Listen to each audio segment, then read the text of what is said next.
Assalamualaikum warahmatullahi wabarakatuh. Perkenalkan, saya Hani Widiawati. NIM saya 2301012112001. Saya dari kelas peternakan A dan dari kelompok 4. Semuanya, perkenalkan nama aku Dita Hemalia, biasa dipanggil Dita. Nomor induk mahasiswa 230101211200138. Saya dari kelas A Peternakan, kelompok 4. Perkenalkan, nama saya Lundu Gultong, NIM 230102111200048. Saya dari kelompok 4, kelas peternakan A. Perkenalkan, nama saya Sohib Afifuddin dari kelompok 4 Statistika dengan NIM 23011212002115051 dari kelas A. Nama saya Iksan Rizky Prabowo dengan nomor NIM 230111211300064 dari kelompok 4 Statistika kelas peternakan A. Halo, perkenalkan nama saya Frisilia Putri Pramesti, NIM 230102121300066, kelompok 4 dari kelas peternakan A. Nama saya Rizka Karunisa, NIM 2301012111370, kelas peternakan A dari kelompok 4.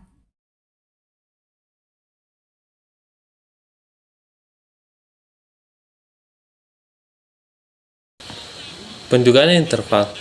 Pendugaan interval merupakan suatu pendugaan terhadap parameter berdasarkan suatu interval di mana parameter itu terletak. Hal ini sesuai pernyataan Teddy Mulyana yang menyatakan bahwa pendugaan interval merupakan interval kepercayaan atau interval keyakinan, yang artinya interval di mana suatu parameter populasi diharapkan berada. Selain itu, menurut pernyataan Black yang menjelaskan pendugaan interval akan memberikan nilai-nilai statistik dalam suatu interval, atau dengan kata lain, kita dapat menyatakan berapa besar kepercayaan kita bahwa interval benar-benar mencakup parameter yang diduga. Rumus pendugaan interval: parameter lebih kecil dari SD tambah Z setengah alpha kali SD besar, atau parameter lebih besar dari SD kecil kurang Z setengah alpha kali SD besar, dengan keterangan SD kecil sama dengan statistik sampel atau pendugaan, lalu SD besar sama dengan divisi standar atau simpangan baku statistik sampel.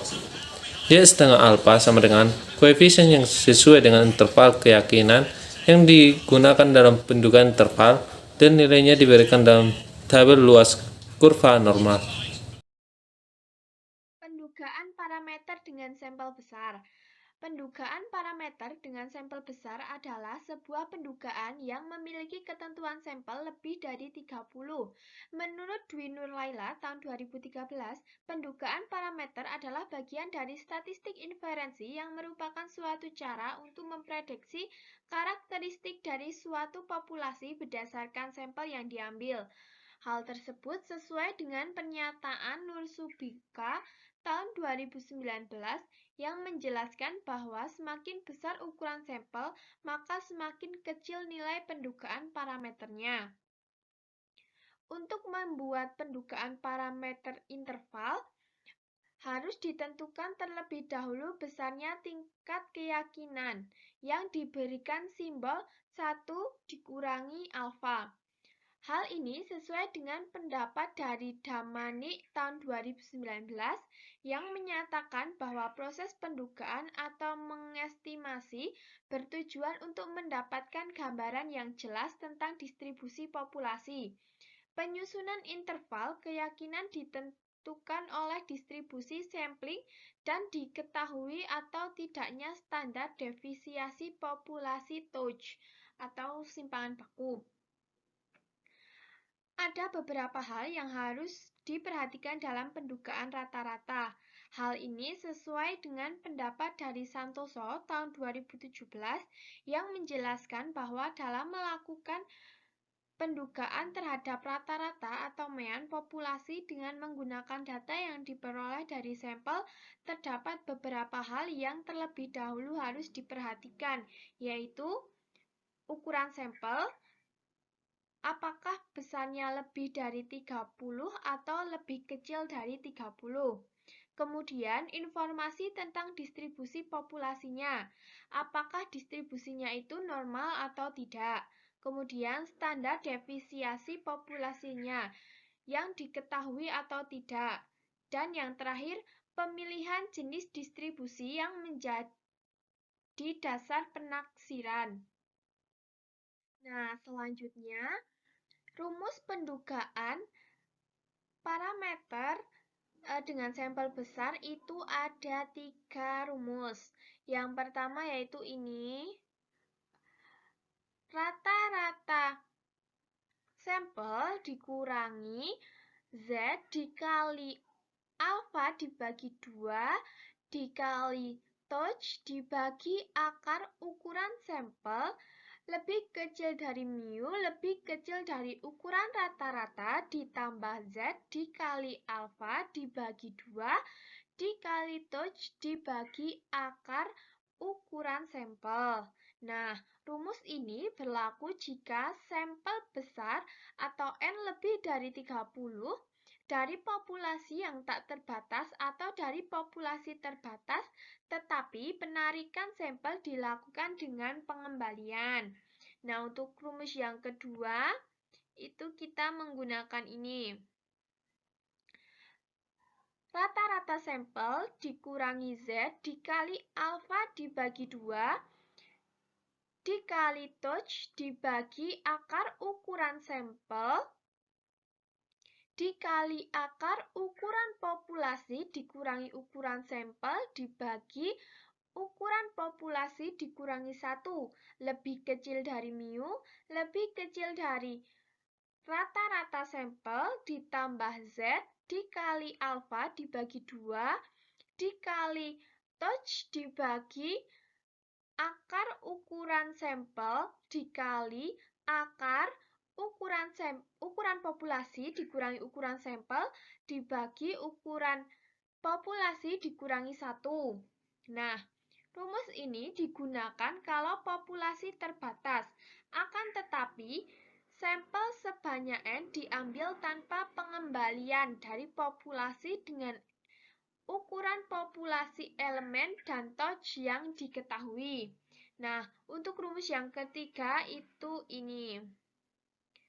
Ukuran rata-rata dikurangi T dikali alfa dibagi 2 dikali S dibagi akar ukuran sampel lebih kecil dari mu, lebih kecil dari ukuran rata-rata sampel ditambah T dikali alfa dibagi 2 dikali S dibagi akar ukuran sampel.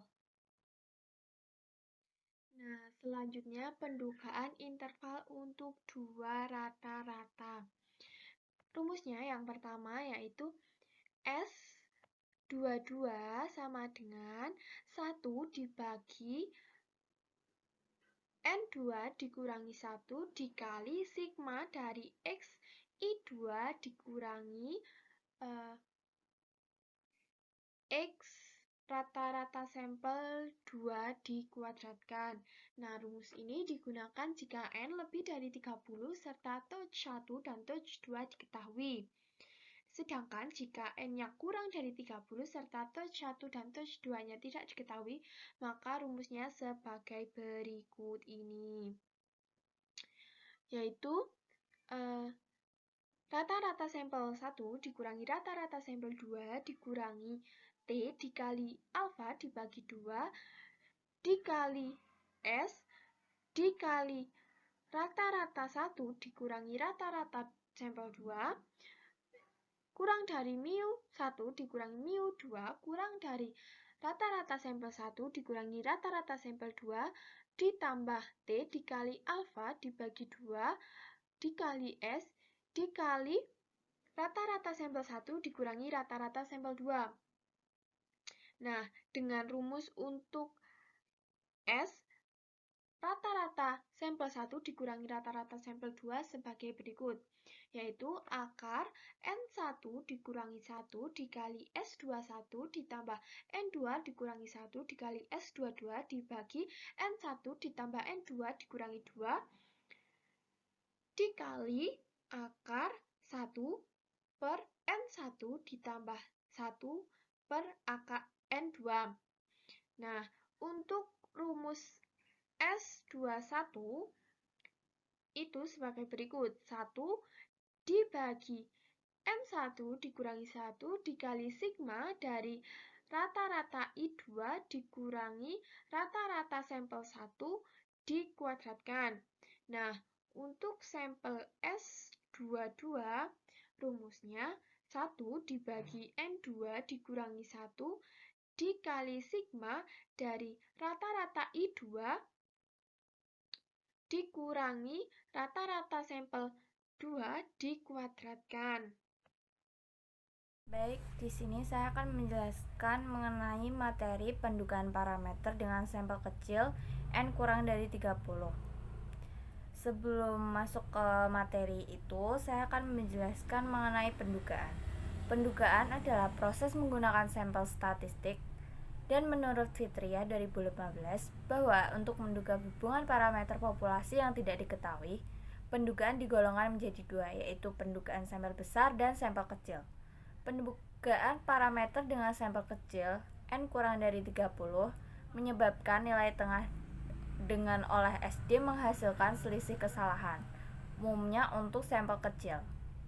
Pendugaan parameter populasi dilakukan dengan sebaran T yang variabelnya distandarisasi dan diberikan sebagai rumus T sama dengan rata-rata dikurangi mu dibagi S per akar N. Pendugaan rata-rata dari sampel kecil N kurang dari 30. Nilai simpangan baku populasi atau tau tidak diketahui digunakan simpangan baku sampel S kuadrat. Menurut Ismanto Hadi Santoso pada tahun 2019 bahwa dinyatakan sebagai berikut. P sama dengan rata-rata dikurangi T dB A per 2 S per akar N kurang dari mu I kurang dari rata-rata plus T dB A per 2 S per akar N sama dengan 1 min tau. Pendugaan parameter adalah pendugaan yang berfungsi untuk menduga tentang parameter populasi. Menurut Unindra pada tahun 2012, bahwa yang belum diketahui dengan contoh acak atau bisa disebut sampel. Dalam melakukan pendugaan terhadap rata-rata atau min populasi dengan menggunakan data, menurut Sutrisno Hadi 2017, bahwa diperoleh dari sampel terdapat beberapa hal yang terlebih dahulu harus diperhatikan, yaitu ukuran sampel apakah besar N lebih dari 30 atau kecil N kurang dari 30. Informasi tentang distribusi populasinya, apakah distribusi normal atau tidak, standar deviasi populasinya diketahui atau tidak, pemilihan jenis distribusi yang menjadi dasar penaksiran. Pendugaan parameter mu I dengan tidak diketahui dan populasi terbatas. Interval keyakinannya dalam pernyataan probabilitas koefisien keyakinan 1 min alfa dinyatakan sebagai berikut. P rata-rata dikurangi T 0,025 dibagi N min 1 SD per akar N kurang dari mu I kurang dari rata-rata plus T 0,025 dibagi N-1 SD akar N sama dengan 0,95. Yang pertama, rata-rata nilai IPK 36 mahasiswa tingkat akhir adalah 3,6 dengan simpangan baku populasinya sebesar 0,3. Hitunglah selang kepercayaan 95% untuk rata-rata seluruh mahasiswa tersebut. Yang kedua, rata-rata nilai IPK 36 mahasiswa tingkat akhir adalah 3,6 dengan simpangan baku populasinya sebesar 0,3. Hitunglah selang kepercayaan 99% untuk rata-rata seluruh mahasiswa tersebut. Pembahasan yang pertama, 95%. Nilai dugaan rata-rata adalah 3,6. Nilai simpangan baku dapat diduga dengan S sama dengan 0,3 di mana N lebih besar sama dengan 30. Selang kepercayaan 95%, alfanya sama dengan 0,05. Nilai Z sebelah kanan sama dengan min 1,96. Nilai Z sebelah kiri sama dengan 1,96. Dapat diselesaikan dengan rumus rata-rata keseluruhan dikurangi ZA per 2, rata-rata lebih besar dari simpangan baku per akar N, dan rata-rata kurang dari rata-rata keseluruhan ditambah ZA per N simpangan baku per akar N, dan didapatkan hasil adalah rata-rata lebih besar dari 3,5 dan rata-rata kurang dari 3,7. 99%. Nilai dugaan rata-rata adalah 3,6. Nilai dapat diduga dengan S sama dengan 0,3 di mana N lebih besar dari sama dengan 30. Selang kepercayaan 95%, alfa sama dengan 0,05. Selang kepercayaan 99% adalah alfa sama dengan 0,01. Nilai Z sebelah kanan yaitu min 2,57. Nilai Z sebelah kiri yaitu 2,58. Dapat diselesaikan dengan menggunakan rumus rata-rata keseluruhan dikurangi ZA per 2, rata-rata lebih besar dari simpangan baku per akar N, rata-rata kurang dari rata-rata keseluruhan ditambah ZA per N simpangan baku per akar N, dan didapat hasilnya adalah mu lebih besar dari 3,47 dan mu kurang dari 3,73. Selanjutnya, saya akan membacakan soal nomor 3 dan 4. Soal nomor 3. Sebuah jurusan manajemen melakukan penelitian mengenai ketetapan membayar SPP mahasiswa. Dari 100 orang sampel mahasiswa yang diambil, ternyata 30 orang diantaranya tidak membayar SPP tepat waktu. Dengan interval keyakinan 95%, tentukan pendugaan interval proporsi mahasiswa yang tidak membayar SPP tepat pada waktunya. Diketahui N 100, X-nya 30, Z A per 2 dalam kurung 0,025 sama dengan 1,96. Maka P lebih besar dari 30 per 100 min 1,96 dikali akar 0,3 kali 0,7 per 100, dan P kurang dari 30 per 100 plus 1,96 kali akar 0,3 kali 0,7 per 100 sama dengan lebih dari 0,21, dan P kurang dari 0,39. Dengan tingkat keyakinan 95%, mahasiswa yang tidak membayar SPP tepat pada waktunya adalah antara 21% sampai dengan 39%. Nomor 4. Dr. John ingin memprediksi rata-rata tingkat kolesterol untuk semua orang dewasa di sebuah kota. Dia mengambil 25 laki-laki dewasa sebagai sampel dan menentukan rata-rata tingkat kolesterol sampel tersebut yaitu 186 dengan simpangan baku 12. Jika diasumsikan tingkat kolesterol untuk semua laki-laki dewasa di kota tersebut terdistribusi normal, tentukan selang kepercayaan 95% untuk rata-rata populasi mu. Diketahui N sama dengan 25, X sama dengan 168, dan S sama dengan 12. DF sama dengan N-1 sama dengan N-nya 25 dikurangi 1 sama dengan 24. DF sama dengan 24, A per 2 sama dengan 0,025, P-nya sama dengan 2,064. Selang kepercayaan bagi mu adalah P dalam kurung mu lebih besar dari rata-rata min T besar A per 2 kali S per akar N, dan mu kurang dari rata-rata plus T A per 2 kali S per akar N sama dengan mu lebih besar dari 186 min 2.064 dikali 12 per akar 25 dan mu kurang dari 186 plus 2064 kali 12 per akar 25 sama dengan mu lebih dari 181.05 dan mu kurang dari 190.95.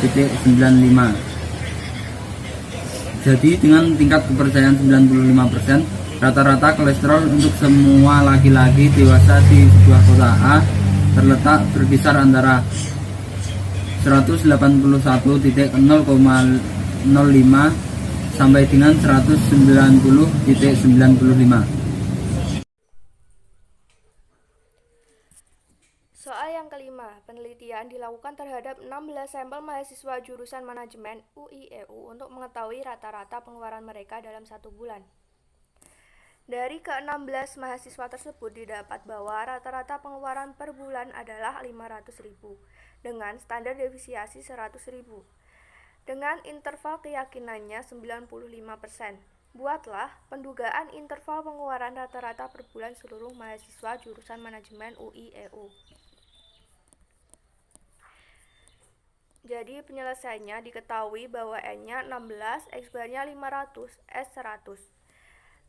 T diketahui T-nya 0,025, D sama dengan DF sama dengan N-1 dibagi 15 sama dengan 2,131. Maka 500 dikurangi 2,131 dikali 100 dibagi akar dari 16, mu lebih dari, mu kurang dari 500 ditambah 2,131 kali 100 per akar dari 16. Maka diketahui hasilnya mu lebih dari 446,725 kurang dari 553,375. Dengan tingkat keyakinan 95%, rata-rata tingkat pengeluarannya rata-rata mahasiswanya jurusan manajemen adalah antara Rp446.725 sampai Rp553.275. Untuk soal ke-6, diketahui bahwa ada 9 orang mahasiswa FEGD rata-rata membolos sebanyak 10 hari per tahun dengan standar deviasi 1,8 hari. Buat selang kepercayaan 95% bagi rata-rata banyaknya hari membolos setiap tahun untuk seluruh mahasiswa. Jadi, selang kepercayaan dari 95% diketahui alfanya 5%. Alfa dibagi 2, 2,5% didesimalkan menjadi 0,025. Diketahui S-barnya 10 dan S 1,8. DF N-1 sama dengan 9-1 hasilnya 8. Diketahui T-nya 2,306. Selang kepercayaan bagi mu rumusnya P dalam kurung X-bar dikurangi tau alfa per 2 kali S per akar N. Mu lebih dari, mu kurang dari X-bar ditambah tau A per 2 dikali S per akar N. Maka hasilnya mu lebih dari 8,6164 kurang dari 11,3836. Jadi dengan tingkat kepercayaan 95%, rata-rata banyaknya hari membolos setiap tahun untuk seluruh mahasiswa adalah 8,6164 hari sampai 11,3836 hari.